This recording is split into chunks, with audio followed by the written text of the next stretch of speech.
प्यारे विद्यार्थियों, युवान हिंदी अकादमी में आपका बहुत बहुत स्वागत है। आज की क्लास में हम रज्जब अली खां को पढ़ेंगे और इस क्लास में हम बहुत सारे संत कवियों को कवर कर लेंगे। चलिए स्टार्ट करते हैं। रज्जब अली खां का जो जन्म है ये 1567 ईस्वी में हुआ और इनकी मृत्यु 1689 में मानी गई है। संत रज्जब दादू दयाल के प्रमुख शिष्य थे। इनका पूरा नाम रज्जब अली खां था।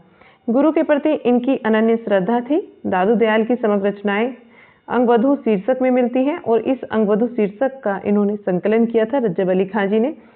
रज्जब अली खां के जो प्रमुख ग्रंथ है, छप्पे है, सबांगी हैं, ये इंपॉर्टेंट है, एग्जाम में पूछे जाते हैं। वैसे इनकी रचनाएं जो है वो रज्जब वाणी में संग्रहित हैं। रज्जब के गुरु दादू दयाल हैं। ये क्वेश्चन आपका पीजीटी 2010 में बना है। आगे जो संत कवि हैं वे हैं मलुकदास जी। मलुकदास का जन्म लाला सुंदरलाल खत्री के घर में संवत 1631 में कड़ा कहाँ है, जिला इलाहाबाद में इनका जन्म हुआ था। इनकी जो मृत्यु है वो 108 वर्ष की अवस्था में संवत 1739 में हुई थी। 108 वर्ष मलुकदास जी रहे थे। इनके दीक्षा गुरु के संबंध में विद्वानों में मतभेद है और ये औरंगजेब के समकालीन थे। ये समकालीन किसके थे ये पूछ लिया जाता है। ये किसके समकालीन थे? औरंगजेब के समकालीन थे। मलुकदास के संबंध में बहुत सारे चमत्कार और या फिर करामातें प्रसिद्ध हैं। कहते हैं कि एक बार इन्होंने एक डूबते हुए शाही जहाज को पानी के ऊपर उठाकर बचा लिया था और रूपों का जो तोड़ा है वो गंगा जी में तैराकर कड़ा से इलाहाबाद भेज दिया था। ठीक है, रूपकों का तोड़ा जो इन्होंने गंगा जी में तैराकर कड़ा से कहाँ भेज दिया था? इलाहाबाद में भेज दिया था। आलसियों का एक मूल मंत्र इन्हीं का रचा हुआ है जो प्रमुख पंक्ति के रूप में आपके सामने है। अजगर करे न चाकरी, पंछी करे न काम, दास मलुका कही गए सबके दाता राम। ये काफी इंपॉर्टेंट है और बहुत ही ज्यादा फेमस है पंक्ति।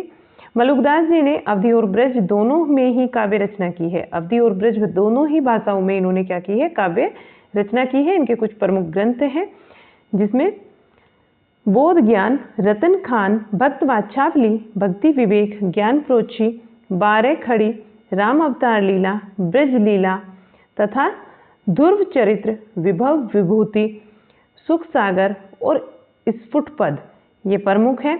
अवधी भाषा में जो इनकी रचनाएं हैं उसमें ज्ञान बोध आती है, रतन खान आती है और ज्ञान प्रोशी आती है। आगे देखिएगा, इनकी जो रचना है राम अवतार लीला, ब्रज लीला तथा ध्रुव चरित्र, इनमें अवतार तथा चरितों का वर्णन किया गया है। अवतारों का और चरितों का इनमें क्या किया गया है?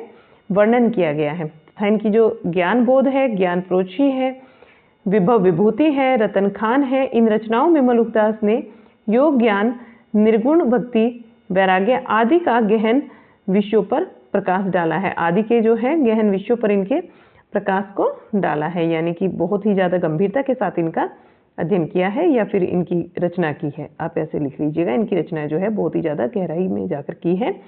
आगे चलते हैं। आगे देखिएगा, यहाँ पर अक्सर अनन्य आते हैं। अक्सर अनन्य ये दतिया रियासत के अंतर्गत आते हैं और सुनहरा के ये कायस्थ थे। ठीक है, दतिया रियासत के अंतर्गत जो सुनहरा थे, सुनहरा के ये कायस्थ थे। ये दतिया के राजा पृथ्वीचंद के दीवान थे। छत्रसाल इनके शिष्य थे। छत्रसाल क्या थे? वो इनके शिष्य थे अक्सर अनन्य के। इनके प्रमुख ग्रंथ हैं, अक्सर अनन्य के जो प्रमुख ग्रंथ है उनमें राजभोग, विज्ञान योग, ध्यान योग, सिद्धांत बोध, विवेक दीपिका तथा ब्रह्म ज्ञान और अनन्य प्रकाश हैं। ये इनके प्रमुख ग्रंथ हैं। नेक्स्ट जो आपके संत कवि आते हैं वो हैं धर्मदास जी। धर्मदास बांधवगढ़ के रहने वाले तथा जाति के बनिए थे।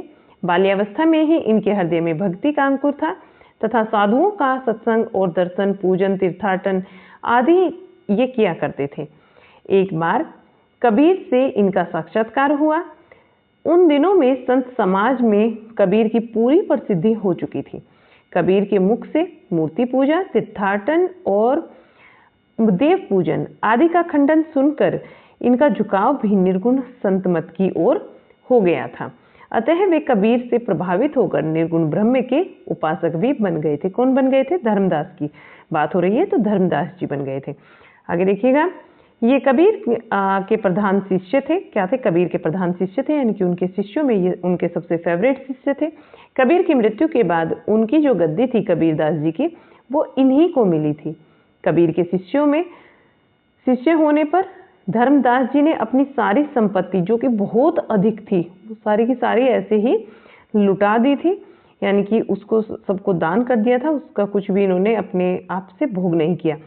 ये कबीर की गद्दी पर लगभग 20 वर्षों तक रहे। कब तक रहे? 20 वर्षों तक रहे कबीर की गद्दी पर, उसके उत्तराधिकारी के रूप में। और कबीरदास जी ने बीजक में, धर्मदास जी ने जो बीजक है कबीर की रचना है, जिसमें उसमें कबीर की रचनाएं संकलित की हैं बीजक के अंतर्गत।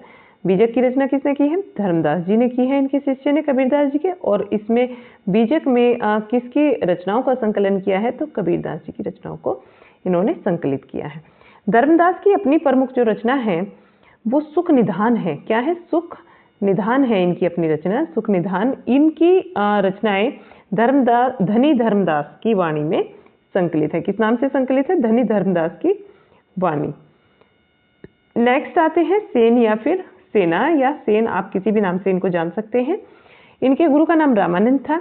ये जाति से नाई थे। इनकी कई बार क्या है आपसे ऑप्शनल दे दिया जाएगा, एक तरफ सेन लिख देंगे, धन्ना लिख देंगे, पीपा लिख देंगे, इस तरीके से जो संत कवि हैं, और इस तरफ इनकी जाति लिख देंगे। आपको मैचिंग करना होगा कि कौन किसकी जाति क्या है, ठीक है।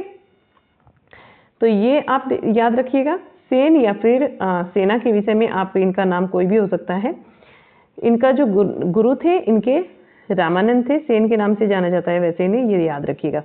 ये जाति के नाई थे और आदि ग्रंथ में इनका केवल एक पद, कितना? केवल एक पद संकलित है। किसमें संकलित है? आदि ग्रंथ में।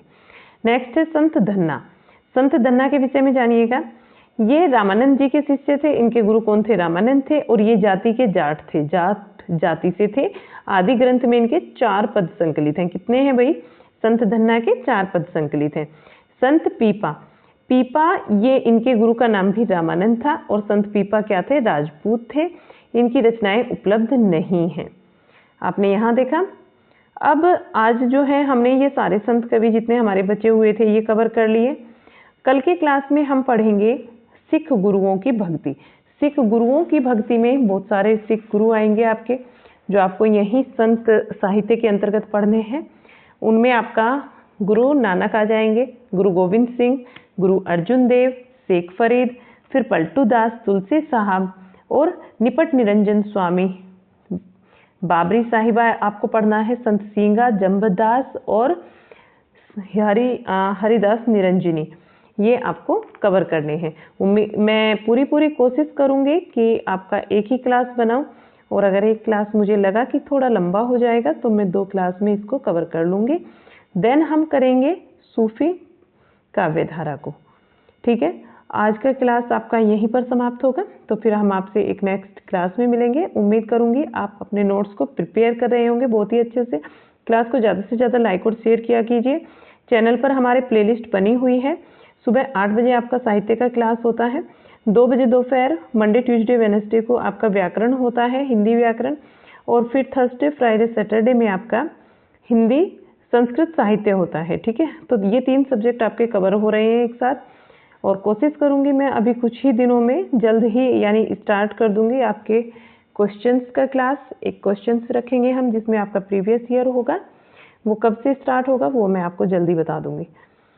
चलिए फिर आपसे मिलते हैं एक नए क्लास में, तब तक के लिए बाय बाय।